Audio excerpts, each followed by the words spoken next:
Hola, ¿qué tal? Bienvenidos y bienvenidas a una emisión más de Perspectiva. Soy Jonathan Lomelí y las invito a que me acompañen en este espacio y voy a platicar con Adolfo Aldrete Vargas, él es juez federal en Jalisco. Nos acompaña para analizar la propuesta de reforma judicial del presidente López Obrador. Vamos a abordar las posibles consecuencias de elegir a ministros, jueces y magistrados por voto popular y el papel de la justicia en México en una semana histórica para el país. Comenzamos.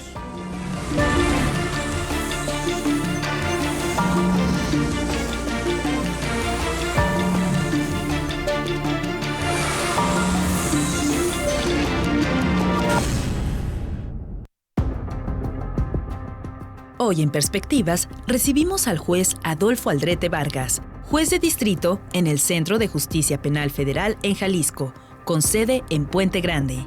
El juez Aldrete Vargas es licenciado en Derecho por la Universidad de Guadalajara. Tiene especializaciones en Derechos Humanos y el Sistema de Justicia Penal para Adolescentes. Es maestro en Derecho con orientación en Constitucional y Amparo, así como en Derecho Procesal Acusatorio. Además, es doctor en Derecho por la Universidad Nova España. Ha sido profesor y ponente en diversas instituciones y congresos nacionales e internacionales. En esta entrevista, junto con el juez Aldrete Vargas, analizamos la reforma judicial del presidente Andrés Manuel López Obrador, que plantea la elección de ministros, jueces y magistrados por voto popular. Discutiremos las posibles implicaciones de esta medida, así como el actual papel de la justicia en México. Esto y más, hoy en Perspectivas. ¿Qué tal? Bienvenidos, bienvenidas a Perspectivas y también le agradezco mucho que me acompañe en este espacio al juez Adolfo Aldrete Vargas. Bienvenido, juez.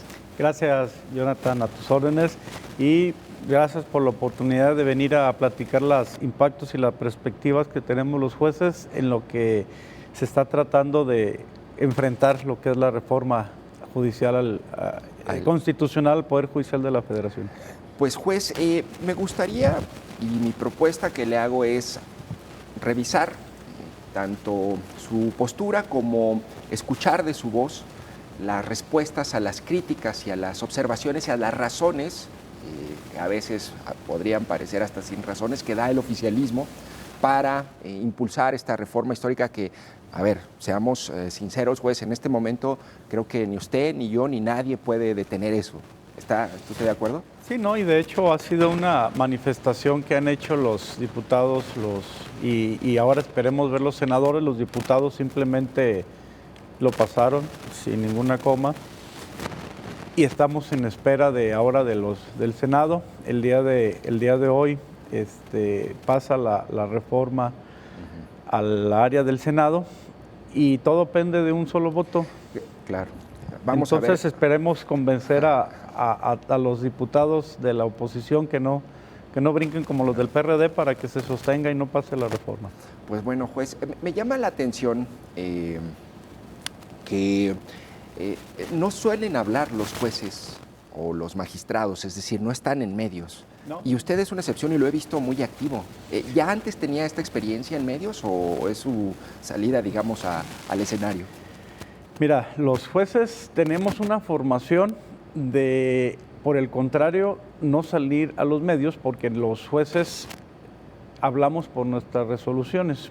Y el hecho de salir a los medios era como politizar una determinación que ya fue tomada y eso, la formación que hemos tenido de toda la vida era tu resolución es tu voz. Ciertamente, las resoluciones no alcanzaban a salir tampoco a la sociedad. Entonces, esa es la crítica más fuerte que se nos hace, que no hemos salido. Con este esquema de la reforma y con todo lo que ha acontecido, hemos tenido que aprender a salir a los medios y establecer que las críticas que se han hecho, pues ciertamente algunas tienen razón, otras no. Sí. Y es lo que venimos a plantear. Antes me gustaría que la audiencia conociera un poco con quién estoy platicando y yo también. Dígame su cargo completo como juez federal. Bueno, yo soy juez especializado en el Sistema Penal de Justicia Acusatorio. Ha sido mi especialización, pero soy juez de distrito y actualmente entre los jueces soy el director regional de la Asociación Nacional de Magistrados de Circuito y Jueces de Distrito, representado aquí en el área de Jalisco. Y como juez de distrito, ¿usted de qué se encarga?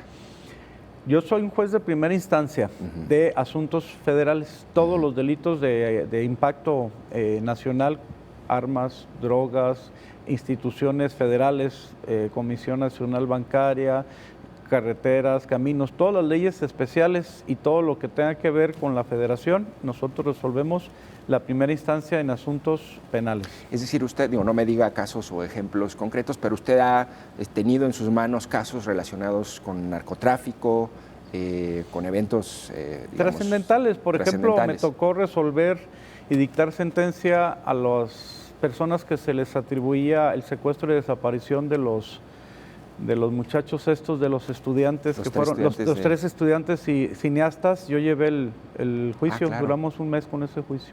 Que por cierto ya se emitió la sentencia y ese tipo de casos son los que maneja Son los usted. Asuntos que se manejan. Y cuénteme, ¿cuántos años tiene en el Poder Judicial? Así muy brevemente su trayectoria, ¿cómo llegó a ser juez federal? Que digamos, hay nomás 1,500 vacantes. Sí, así es. Mi trayectoria es de 31 años. El 16 de septiembre del 93 ingresé. El septiembre cumplirá 31 años. Entré como meritorio. Los meritorios eran los prestadores o lo que les llamamos aprendices para aspirar a alguna posición y aprender. Posteriormente me dieron la oportunidad como oficial, que son los escribientes, aunque mi función específica era llevar a cabo el aseo de un magistrado que me dio la oportunidad. Estuve 7 años mientras estudiaba, llevaba a cabo mi trabajo. Estaba en intendencia prácticamente. Era el intendente, hacía el quehacer. De ahí terminé mi escuela, me titulé y empecé a buscar oportunidades y me dieron la oportunidad de llegar a un sistema penal en Puente Grande desde el 93, 99 llegué a Puente Grande. Fui secretario hasta el 2009. Del 2009 me fui a Mexicali como secretario de un tribunal colegiado. Regresamos a Colima en el 2016, participé en los exámenes, quedé como juez de distrito y de ahí he estado circulando por Reynosa, Zacatecas, Colima y ahora Jalisco. O sea, pues prácticamente, como diría José José, ha sido de todo y sin medida en el Poder Judicial. Es que el Poder Judicial es todo el país y nos pueden mandar a donde se pueda. Oiga, a ver, explíqueme, porque esto será importante para lo que vamos a conversar, pero explíqueme, ¿cómo lo eligieron usted para ser juez? Es decir, ¿qué tuvo que pasar para que usted fuera juez, además de empezar desde meritorio? Así muy brevemente. Son 3 etapas. Ciertamente no que de la primera, hice 8 intentos. O sea, los exámenes no son fáciles. El primero es un cuestionario de 50 o 100 preguntas, depende del examen, donde te preguntan todo lo que tiene que ver con el derecho. Yo lo he analogado a una pregunta sobre todo lo que es la universidad. Te preguntan cualquier materia, te preguntan preguntas de derecho sustantivo, derecho procesal, la Constitución, tratados internacionales, garantías. Y más de 10,000 jurisprudencias que tenemos que aprendernos. Una vez que pasas la primera parte, entonces te ponen un proyecto en donde haces un examen y tienes que resolver el asunto que te presentan. Nos dan 4 horas, 5 para resolverlo, y tienes que plasmar una estructura forense, es decir, un esquema de planteamiento de por qué lo resolverías, en qué se justifica y en su caso por qué. ¿Por qué resuelves de esa manera? Sustentado en criterios que no vayan en contra de lo que ya ha resuelto la Corte. Y esa es la segunda etapa. Y hay una tercera etapa que es un examen de un consejero, que es el representante del Estado, un magistrado ratificado y un juez ratificado, en el que te pueden preguntar de lo que ellos quieran durante 15 minutos. ¿Esos jueces y ese magistrado, quién los elige? Es decir, son el consejo. Hay una comisión que en la escuela judicial, la escuela donde se concentra la capacitación para nosotros. Claro, pero por ejemplo, ¿cómo eligen quién puede levantar la mano y decir yo quiero pasar por esas 3 etapas? Bueno, es decir, ¿hay una convocatoria o qué? Sí, hay una convocatoria. Se nos ha criticado que por lo regular son convocatorias internas, pero ha habido convocatorias externas a gente que no tiene nada que ver con el Poder Judicial. Excepcionales, ¿no? Pero ha habido. Sí, y no es una, ha habido varias. Pero los requisitos básicos es, primero, tener 5 años como secretario. La experiencia del secretario te da tablas, la formación de aprender a decidir. O sea, no nomás, yo escucho lo que dice el presidente de que un estudiante de Derecho tiene la capacidad de resolver conflictos porque no está maleado, es la palabra, no está... Yo pasé desde la etapa, desde meritorio, y cuando sale uno como abogado no tiene ni idea de lo que acontece. Tienes el sustento jurídico y sabes dónde buscarle, pero de ahí a tomar una decisión compleja que tenga que ver a quién le das la razón, si se está peleando, por ejemplo, la custodia de un menor, a quién le dejas el hijo, al papá o a la mamá, a quién, si una persona tiene derecho a estar en libertad o se queda detenido, si una persona que le quitan su casa va a poderla recuperar o la persona tiene razón. Son decisiones complejas. Claro, pero entonces hay requisitos, mínimo 5 años, ¿qué más? Muy brevemente. Los 5 años es de entrada y en segundo, los estudios también te los toman en cuenta. Los antecedentes, qué capacitación académica tienes, por eso tenemos un currículum impresionante, pues, o sea... ¿Y quien decide ya es el Consejo de la Judicatura, en el Pleno o una comisión? Es una comisión que nos califica y tenemos que sacar una calificación aprobatoria para poder aspirar a ser candidato de 80 puntos. Y ya después de eso, de los mejores, salen los primeros 20, a veces son convocatorias para 25, de entre 2,000, 3,000. Oiga, juez, ¿y usted no tiene un padrino, un impulsor, No, pues mi padre era mecánico, mi madre maestra. Es decir, usted sí es un ejemplo de la meritocracia judicial. Yo les puedo decir, y a las personas que yo vengo del barrio, o sea, yo crecí en la experiencia Jalisco, donde es mi familia, y de ahí fuimos estudiando la secundaria, entré a la preparatoria 7, estudié la licenciatura, me costó trabajo porque ciertamente no podemos pasar por alto que había gente que si tienes un padrino pues más fácil llegas. Claro. Pero los que no lo teníamos tenemos que hacer méritos y esos méritos pues la oportunidad se brinda al que tiene ganas, se pone a estudiar, aprende y claro, hay que obtener herramientas. Oiga, juez, a ver, vamos a entrar en materia. Era importante, me parece, al preámbulo y que la gente tenga claro cómo se elige en estos momentos a un juez, ¿no? Y cómo llega uno a ser juez. Pero, a ver, de la reforma judicial del presidente Andrés Manuel López Obrador, que ya es inminente, ¿qué aspectos a usted le parecen más criticables, riesgosos o el adjetivo que usted desee colocarle, ¿no? Y dígame si hay aspectos rescatables de esa propuesta. Pues lo he buscado y sinceramente no lo encuentro. ¿Será porque tenemos una formación desde el mérito, la carrera, y ciertamente lo que nos ha desagradado así de entrada es que nos ha dicho corruptos, que el Poder Judicial está podrido? No habla de que si hay ciertos aspectos que, como en todos lados hay corrupción y que como seres humanos somos corrompibles, no significa que todos lo seamos como para que se generalice que el Poder Judicial está podrido, que todos somos corruptos. Habla de privilegios también. También. ¿Eso no es cierto? Pues, ¿qué entiende él por privilegios? ¿Los sueldos? Un médico especialista gana más que yo. Habla que ganamos millones de pesos. ¿Cuánto gana usted bruto? Bueno, es decir, el ingreso mensual. Que entra a mi casa son 139,000 pesos. Digo, pero eso ya es descontando impuestos, ¿no? Es lo que entra en mis ingresos. Deben ser como 200 para que sean los 139 libres. Por 199, por ahí nos descuentan una tercera parte. Que ese me parece es un argumento político, pero es un argumento que le sirvió para apalancar su propuesta. Es decir, dice el presidente, yo gano 192 y tú ganas 199 y la Constitución dice que no puedes ganar más. Pero 192, ¿según quién? A ver. El presidente gana 192. Sí, en el sueldo. Nosotros pagamos luz. Si queremos una persona que nos apoye, que apoye a mi familia, yo lo saco. Yo pago la luz, el agua, el teléfono. Sí. Él vive en un palacio. Sí. A él le pagan, ¿cuántas personas le apoyan? ¿Cuántas personas le ayudan? Él no paga luz, él no paga agua, él no paga teléfonos, él no paga transportes. Por ejemplo, él dice... Si hablamos de brutos o netos, ¿cuánto ingresa en su neto? O sea, vamos hablando, él dice que gana 199. 192. Ok, habrá que ver sus condiciones, pero... Pero, por ejemplo, digamos, eso si comparamos, digamos, si nos comparamos con el presidente, pues bueno, es difícil. Pero él dice, con respecto a un trabajador o un burócrata, ¿no? Vamos a establecer porque dicen, ciertamente hay gente que no los gana. Yo creo que no solo no hay gente que no los gana, no los ganan. Ok, y eso es cierto.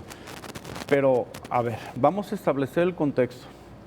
El hecho de tener un buen sueldo, que es bueno y no me quejo porque eso nos permite, en primera, no ser lo corrupto que dice que somos corruptos. Poder tener un estilo de vida que no somos ricos. O sea, un empresario gana mucho más que nosotros. Pero sí te permite tener una casa decente donde puedas estar con tu familia y si quieres comprar un buen carro, puedes comprarte un buen carro y a lo mejor hasta darte unas vacaciones una vez al año, que pocos tenemos, pero ese contexto nos alcanza. Pero con respecto, juez, dice, no somos ricos, pero a ver, si el promedio de ingreso de un mexicano son 11,000 y hay alguien que gana 199,000, el punto es si está justificado sí hay una o no. diferencia, ¿no? El punto es si está justificado o no. La intención, y así viene en el esquema, y he visto algunos comentarios de la gente que lo sostiene y yo lo sostengo. ¿Qué es lo que aporta que ese dinero no te permita resolver? Y esa es la base de todo lo que estamos hablando. Si yo gano esa cantidad, ciertamente gano más de lo que el promedio de todo el mundo. 9%. Ok. Eso me permite mantenerme alejado, primero de los medios, porque así lo manteníamos. Yo no voy a comer a restaurantes con litigantes, ni con empresarios, ni con mi familia, ni con reuniones, y eso mantenemos un esquema muy resguardado porque hay riesgo de que entre tus familiares en una fiesta aparezca alguno que se dedique a los malos y nos van a involucrar. Oiga, juez, lo que pasa es que, digo, este tema del salario es muy polémico porque es un argumento político al final, está usted de acuerdo, ¿no? Pero yo me pregunto, ¿no es un error político de los propios juzgadores decir, a ver, pues me bajo el sueldo y ya, para no darle argumentos al presidente, ¿no? Porque sí, eso al final en eso se convirtió, ¿no? Pero no es el hecho de bajarte el sueldo, porque si nos bajamos el sueldo, el argumento no es que se baje el sueldo, porque a diferencia, por ejemplo, de otros, ¿qué podemos decir a un médico que en su caso tiene una especialidad? Un psiquiatra gana 1,500 pesos por... ¿Pero no es dinero del erario? No. Esa es la diferencia, ¿no? Pero, ok, un empresario también tiene sus funciones. ¿Cuál es la justificación que tenemos nosotros para establecer ese punto? Que nosotros no tenemos necesidad de estar en el esquema donde él habla de corrupción y de podredumbre y te mantienes en un estándar en el que, además de los privilegios que él menciona, teníamos derecho a una vez de retiro, una vez que cumpliéramos 65 años, y al llegar a los 65 años con 30 años de servicio ya te puedes retirar. ¿Ese todavía lo mantienen o no? No, ese es el punto de la reforma, que se va a terminar, y eso es parte de los fideicomisos que se manejaban para poder entrar nosotros a una petición donde podemos retirarnos con el 80% de nuestro sueldo. ¿Aspiras a eso? Pues claro, porque si tú vives de una manera honrada, llegas a una posición, te puedes retirar, no necesito recibir dinero de ninguna otra parte. Que el presidente un poco dice es que hay más de 2,000 y tantos entre jueces y altos funcionarios que ganan más que el presidente, pero por ejemplo, también va a eliminar el seguro de vida. ¿Usted tiene seguro de vida? ¿Un juez tiene seguro de vida? Sí, claro, pero es ¿Seguro de gastos mayores? Seguro de vida y seguro de gastos mayores, son las prestaciones. Que no los tiene, por ejemplo, ya la burocracia, digamos, en general, ¿no? Todo lo tienen, pero yo, por ejemplo, yo pago. O sea, yo tengo un seguro de vida que me le dan básico. Y después de eso, el que quiera seguir con su seguro, porque el básico no te da ni para... ¿Subsidio para gasolina recibe? Sí. Sí. Un poco es eso, ¿no? Es decir, el planteamiento es los privilegios. Usted dice que no son privilegios. Yo digo que no son privilegios porque es un estilo de vida que te permite alejado de las tentaciones que pudiera generarse que una persona, un narcotraficante, se acerque a pedirte el apoyo para sacar un narco, o una persona un empresario que requiera lo que tanto ha criticado el presidente, los millones para, por ejemplo, empresas que deben supuestamente a Hacienda. Una persona que solicite una barra de abogados muy poderosa, que hay muchas que quieran acercarse contigo a darte dádivas, te mantienes al margen. Pero a ver, yo creo que es un falso argumento de ambos lados, en mi opinión. Yo le voy a dar mi planteamiento. Es decir, que ganen un muy buen sueldo, a mí me parece que eso no garantiza que sean incorruptibles, porque en realidad lo único que pasa es que el precio es mayor, es decir, no te van a ofrecer 200,000. Es decir, entonces quien puede comprar a la justicia es quien tiene más poder adquisitivo económico y político. Por lo tanto, me parece que la discusión no está en si ganan mucho o poco, sino la discusión está en los mecanismos para evitar la corrupción. Ahora, se ha manejado mucho, inclusive, si quieres, vamos tocando el tema de los del quinto, el mensaje que acaba de sacar el quinto, ¿cómo se llama el reportaje? Le compartía un tema donde han dicho que los jueces, hay una impunidad entre los jueces. Entre ellos es parte de eso, que ha habido acercamientos y se justifica que a las personas no le lleguen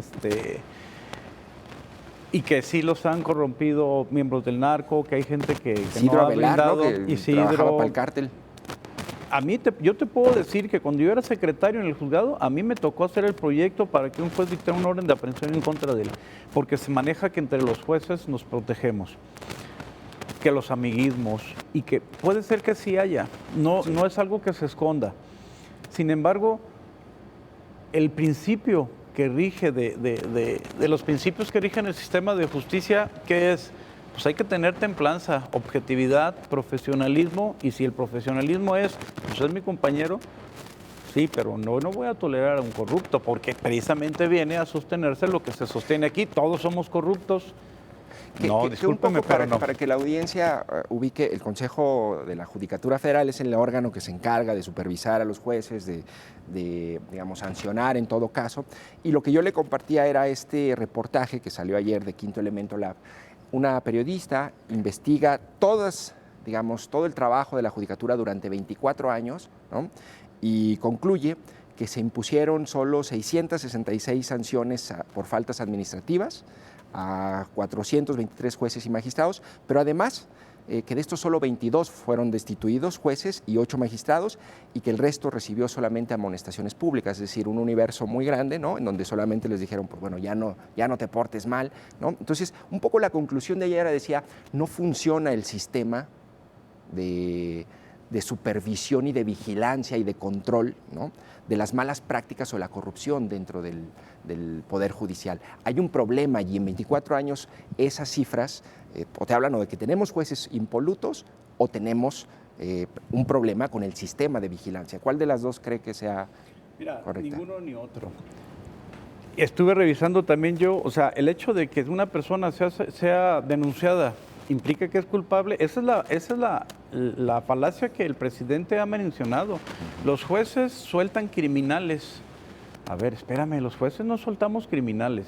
Todas las personas que siguen un procedimiento tienen derecho a que se le considere inocente hasta que se demuestre que es responsable de ese hecho. Y si ese hecho corresponde a que se castigue, se castiga. Claro. Yo tengo 31 años y he recibido solamente una sola queja que se me notificó, porque una persona llegó y me dijo, oiga, necesito que me atienda el asunto, dígame. Es que ustedes son los que tienen que solucionar el problema porque yo soy una víctima, me atropellaron y necesito que el Estado me pague para que yo pueda vivir como víctima y me lesionaron y el Estado me tiene que pagar. Dije, bueno, lo escucho, pero no es la vía. Eso tiene que ser por conducto primero de la comisión para que ellos determinen si usted tiene la calidad de víctima, acuda ante la autoridad y lo haga. No, es que aquí la ley dice que el Poder Judicial va a resolver esos asuntos. Sí, somos competentes, pero tiene que seguir los caminos y las vías. No, usted me lo va a resolver. Le dije, discúlpeme, lo escucho con todo gusto, pero atienda a las indicaciones, pues le voy a meter una queja. O sea, ¿qué quiere que le diga? No, le voy a resolver porque usted me va a denunciar. Presentan la queja y la desecharon. Vamos a una... Ese es el punto. No todas las personas que se quejan tienen razón. Tiene que demostrarse que realmente somos responsables y una vez que se acredita, hay que ver, todos tendrán que ser cesados. El nivel, hay niveles de graduación de puntos. Perdón que lo interrumpa, vamos a una breve pausa porque me están apurando el corte y regresamos para seguir platicando, juez. Estamos con el juez Adolfo Aldrete Vargas, él es juez federal en Puente Grande.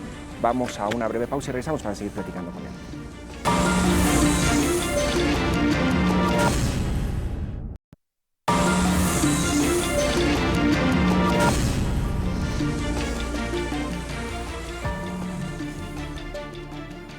¿Qué tal? Gracias por seguir con nosotros. Estamos platicando con el juez federal Adolfo Aldrete Vargas. Estamos hablando sobre la reforma judicial y nos quedábamos, juez, lo interrumpí en el bloque pasado, decía, bueno, no todos los que se quejan, pues en realidad tienen razón, pero otro dato que da la investigación que le compartí, que a mí sí me llamó la atención, ¿no?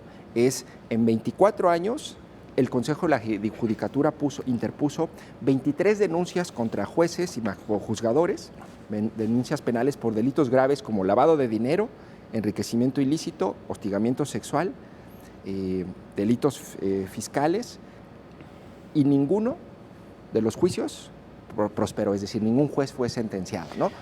A ver, yo entiendo un poco, no todos tienen razón, pero en realidad ningún juez entonces ha cometido un delito en 24 años en el Poder Judicial de la Federación. Bueno, sinceramente no desconocer las cifras porque no me ha tocado estar en esos lares, pues. Pero no podemos tampoco desconocer que el sistema no es perfecto. Claro. En eso estoy de acuerdo. Y si hay que castigar a alguien, hay que castigarla. Pero aquí la pregunta es, si el sistema no es perfecto y es perfectible, ¿tenemos que desaparecer todo el sistema? Eso siempre se ha dicho el presidente. Si el pitcher no funciona en un equipo de béisbol, a todo el equipo hay que correrlo. ¿Qué cambiaría o mejoraría usted con lo que ya tenemos? Ahora, ese estudio se tiene que ver, por ejemplo, se manejaba mucho el nepotismo y eso también es reconocido. Se hizo un estudio donde algunos titulares, antes de que yo entrara, tenían a toda la familia trabajando en la institución. Sí es cierto, pero ya se creó, el propio ministro Saldívar creó la ley antinepotismo y ahora la persona que sea titular, más bien un pariente de un titular, tiene que ir a que administren y se revise si puede ingresar. Está vedado el ingreso directo. Y ahora yo le digo, por ejemplo, a mi hijo, ya no puede entrar. Ya no puede entrar. ¿Qué fue lo que se creó? Tienen que entrar por sus propios méritos. Tampoco se le puede cerrar la puerta a una persona que sea hijo de un titular, que toda la vida ha visto que su padre ha trabajado en una institución y ahora ya no puede entrar. ¿Qué es lo que acontece? Pues por sus propios méritos. ¿Ya no hay nepotismo entonces en el Poder Judicial? Si entendemos por nepotismo la persona que tiene que determinar su nombramiento, es decir, yo cometería nepotismo si le doy nombramiento a mi hijo, a mi esposa, a mis cuñados, a mis suegros y a mis parientes cercanos. Eso ya no hay. Ciertamente. Pero sí quedan los que se hicieron durante todos estos años que llegaron porque al ya lugar, tienen, no sé, eso en su momento se tiene que decidir, pero a los jueces que determinaron eso los movieron. Porque no sé si usted ubica este estudio sobre redes familiares y clientelares en el Consejo de la Judicatura Federal 2018 del consejero jurídico Felipe Borrego Estrada, ¿no? Que fue muy mencionado, pero trae un dato. En el circuito de Jalisco, dice el estudio, el 76% de los titulares de plazas tienen familiares trabajando en el sistema judicial, lo que demuestra una red nepótica significativa. El tercer circuito, que corresponde a Jalisco, ocupa el primer lugar nacional en contratar a los hijos de jueces y magistrados, ¿no? Y eso se replica en todo el país. Eso es en 2018. Me dice que eso ya no ocurre. No, de hecho cada 6 meses tenemos que analizar las relaciones familiares. Uh-huh. ¿Qué implica? Que tú tienes que decir quiénes son tus familiares y no podemos intervenir en el nombramiento. Si yo intervengo en el nombramiento de algún pariente mío, me cesan. ¿Usted no tiene parientes trabajando con usted o en el Consejo de la Judicatura? Mi hijo está trabajando, pero curiosamente mi hijo estuvo estudiando aquí en la Universidad de Guadalajara. Yo tengo apenas 2 años. Él entró desde meritorio, él también empezó desde prestador de servicio. Uh-huh. Fue y solicitó, se le asignara su apoyo para ser prestador de servicio, hizo su examen, porque hay un examen para certificarse, y una vez que se certificó, buscó la oportunidad, se abrió una plaza, concursó, la ganó, Y él sigue. Y eso sucedió antes de que yo llegara aquí a Jalisco. ¿Y usted no No participé para nada. Porque Él se ganó su lugar. Él se ganó su lugar. Porque hace rato usted, cuando hablábamos del ingreso de los jueces o de las convocatorias y de la posibilidad de ser juez, usted me dijo algo así: si tienes un padrino, es más fácil llegar. Tenía un padrino. Yo lo hubiera buscado y me hubiera gustado tener un padrino. No. Nunca lo tuve. Okay. Tuve que participar, buscar oportunidades. Ahora, todo el que ingresa al Poder Judicial tiene que hacer un examen. De hecho, se acaban de hacer 3 exámenes y han participado hasta 10,000 personas, de los que de esos 10,000 se depuren, nada más han pasado entre 800, 900 y esos ya son elegibles para poder ingresar. Además, hay que dar en la red, tenemos que informar si alguien es pariente de titular para poder solicitar autorización a un comité de integridad. Sí.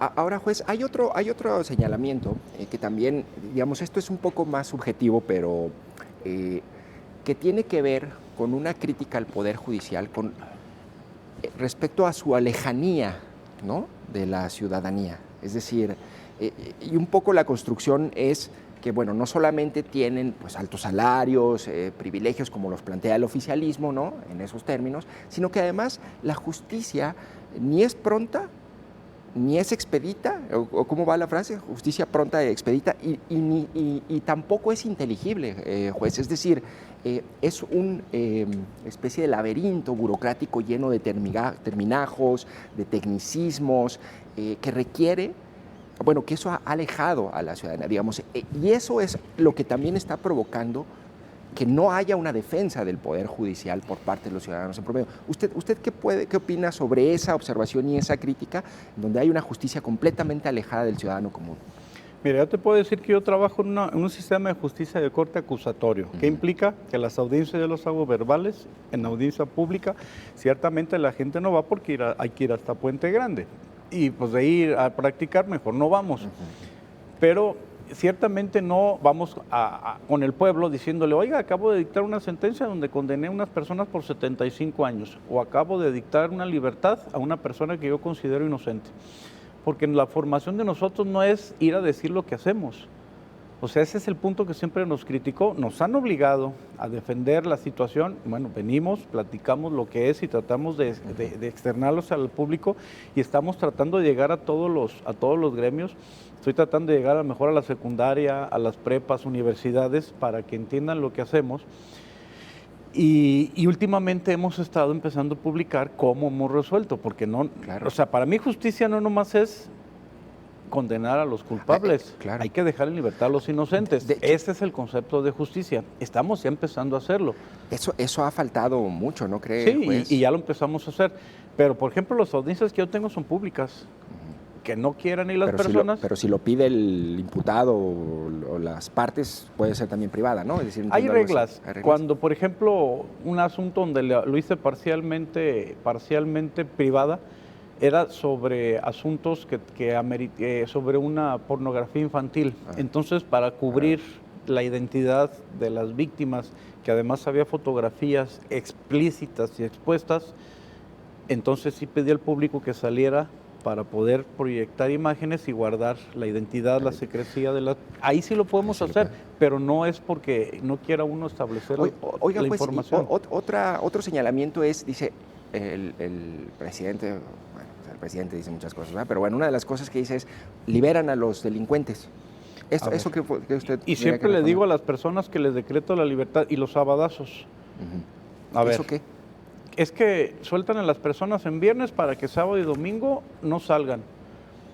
A ver, una persona que tiene derecho a que se libere, no lo podemos dejar en libertad porque el presidente dice que los burocráticos de las cárceles no trabajan sábados y domingos, y si tienen algo que hacer, pues tenemos que guardar los 3 días detenidos para que puedan obtener su libertad. O sea, un día en prisión, y yo no creo que nadie quiera estar en prisión un día. Y si tienen derecho a la libertad, es que él parte del concepto de que todos los que están en proceso son criminales, y es una falacia.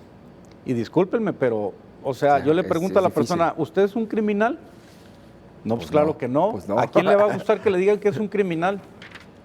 Porque está en un proceso criminal que incluso ya está prohibido, ahora se le establece sentenciados, es cuando se probó la responsabilidad, se acredita que las pruebas que el fiscal demostró tienen una responsabilidad en un hecho y una responsabilidad en ese mismo delito, entonces ya es el sentenciado, pero no todos los delitos implican prisión oficiosa o prisión. ¿Por qué tendríamos que llenar las cárceles en un delito menor? Ahora explíqueme, ¿qué papel juega aquí la Fiscalía? Digo, porque ustedes son los que juzgan, ¿no? Bueno, pero la Fiscalía hace un trabajo de investigar. La reforma que presenta el fiscal, el presidente, es desaparecer a los jueces y crear jueces, o sea, no desaparecerlos, simplemente cambiar la forma de elegirlos, porque él establece que van a ser impolutos los que sean elegidos porque el pueblo es el que toma la decisión y él interpreta la voluntad del pueblo. Le dieron los votos. El punto es que si esos votos es para que corra a los jueces, él lo interpretó que sí. Nosotros consideramos que es una venganza por todas las cuestiones que él ha tenido que ver con el Poder Judicial y porque no se le han aprobado sus proyectos emblemáticos de su gobierno. Y si tiene la posibilidad lo va a hacer y lo está haciendo. ¿Qué acontece con esta situación? Todos tienen derecho a que se siga un proceso. Y si ese proceso, una persona no necesita estar en la cárcel, hay otras medidas que yo puedo analizar. Una persona por un simple cartucho, un cartucho de bala, tiene que estar detenidos de 3 a 6 meses para que se resuelva su situación. Eso pasa. Eso pasa. ¿Y eso es responsabilidad de quién? ¿Eso no puede ser? Pues así está la ley. Y es prisión oficiosa, que es lo que está determinado el juez, que ya la Convención Americana y la Corte Interamericana dice que es inconvencional. Pues con razón para todo acusa a la Fiscalía de posesión de armas y de fuego y explosivos. Porque la política criminal del Estado es, en vez de resolver los conflictos sociales, más fácil los encerramos a todos. ¿Y cómo o sea, cuál es el papel de la Fiscalía? ¿Es un bueno, la Fiscalía tiene que demostrar que hay un hecho jurídico, penalmente relevante. Alguien que traiga un arma, alguien que trae droga, alguien que traiga una pistola. ¿Qué diferencia puede establecerse entre el traer droga? Puede ser que traigas una sola bachicha o una 5 gramos o 5 miligramos de metanfetamina, que es lo más común. La diferencia es qué querías hacer con esa droga. Si la querías vender o obtener comercio, es oficiosa, pero si la querías para tu consumo, no es oficiosa, y la diferencia es cómo la Fiscalía determina que esa posesión la querían para vender. Y si la querían para vender, se van directamente a la cárcel, y si no, pues podemos darle chance que su proceso se siga en libertad. ¿Y la Fiscalía integra bien sus expedientes? No siempre. Ese es el punto. De 10 expedientes, ¿cuántos están bien integrados? Dice, buen trabajo, señor Ministerio Público. De lo que yo calculo, 3, 4. O sea, eso es reprobado. Todas las libertades que se decretan no es porque el juez sea corrupto, es porque el fiscal no integra la carpeta o lleva asuntos de personas indigentes que los encuentran supuestamente con un arma. Y bueno, pues mientras demuestran si sí o si no, es un arma que es de uso exclusivo, se va a quedar detenido hasta que se demuestre por la defensa. ¿Cuál es la principal falla que usted ve en el Ministerio Público al integrar los expedientes? Tienen una carga de trabajo enorme. Tan brutal. De 1000 asuntos que se han consignado, se consignan el 10%. Oye, ¿y la reforma judicial no plantea nada para las fiscalías? Entonces, por eso decimos, está mal planteada, porque la reforma quiere cambiar a los jueces y cambiando a los jueces se cambia. O sea, un equipo de béisbol tiene problemas porque el pitcher no sirve. Cambien a todo el equipo. Claro. Pues entonces cambien. Nosotros no estamos en desacuerdo en que se lleve a cabo la reforma, pero hay que hacerlo integral. Si los policías van a detener a alguien porque tienen instrucciones políticamente de alcanzar un número de detenidos, ¿tendrán que mentir para detener personas?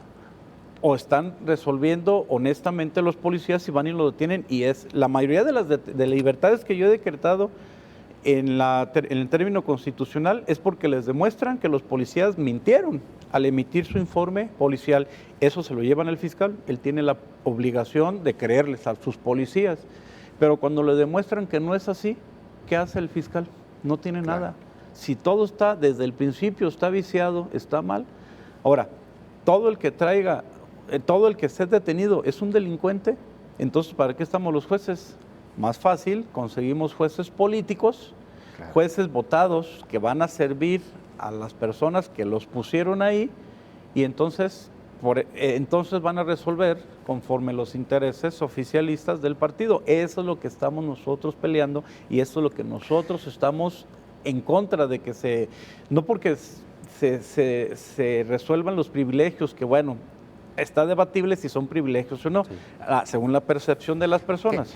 Claro que a ver, juez, la verdad ya me preocupé, me estoy desesperanzando, porque a ver, entiendo un poco políticamente. Es lo que queremos que entiendan. Entiendo políticamente, o sea, una cosa es el tema político del nepotismo, la corrupción y las fallas que usted sí reconoce ahí en el Poder Judicial. Sí, esa es una discusión, lo podemos mejorar. ¿No? Está bien. Pero está por otro lado también el problema integral de la impartición de justicia, que no nomás tiene que ver con un juez. Así es. Y que tiene que ver con la Fiscalía. Y con las policías. Y con las policías. Si no tenemos una capacitación y le damos una seguridad a un policía, que el comandante lo mande a detener personas por detenerlos, porque yo he resuelto casos donde evidentemente los policías inventan y falsean. Y entonces todos tienen que estar detenidos y sentenciados porque la policía lo dice.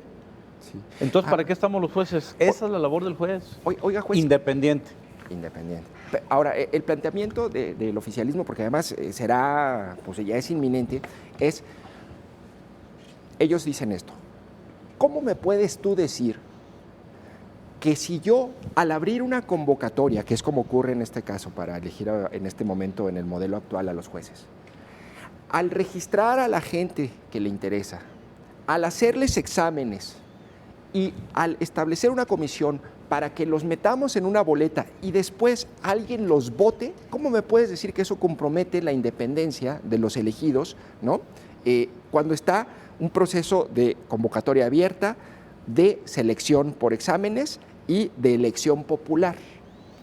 Exámenes, a ver, una cuestión de, el primero es cómo van a llegar las personas a la boleta. La reforma establece que los jueces nosotros vamos a tener dos opciones con la reforma. Si no estás de acuerdo, te van a liquidar. Claro. Y tendrás que renunciar. Y si no participa, y si no quedamos, gracias, adiós. ¿Usted va a participar? Yo creo que no. Bueno, porque yo ya tengo derechos adquiridos y no me pueden correr así.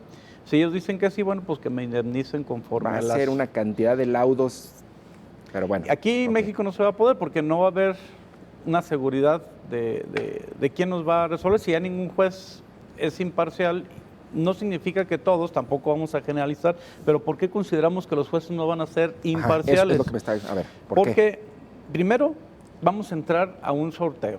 Digo, no, a una lista. Y esa lista, ¿cómo se aspira? Una convocatoria general. Ya con el hecho de que sean licenciados con 8 o 9, sacando un 8 ya puedes participar y ser juez. No digo que no haya personas capacitadas, no con la experiencia que tenemos, pero no creo que habrá gente que haga buen papel. Un estudiante no puede ser juez. No. De un egresado con... ellos piden al menos 5 o 3 años de experiencia. 5 años de experiencia. Para... En el ámbito de litigio y experiencia en la abogacía. Bueno, en la reforma. Pudiera ser. Eso no viene. Eso no viene en la reforma. Bueno, la reforma dice 3 años. No. La reforma dice estudiante de derecho con mínimo 8 o 9. No habla de 3 años de experiencia. Estoy casi seguro que sí habla de un. Lo acabo de revisar ayer. Yo ayer hablé con un diputado y algo así me dijo. Pero bueno, al menos eso dejémoslo pendiente. Dictamen, lo dejamos. Bueno, para poder, te puedes apuntar. Ahora, habla de que no se puede hacer campaña. Se tiene que hacer campaña, pero no puedes tener supuestamente aportación ni del privado ni por partidos.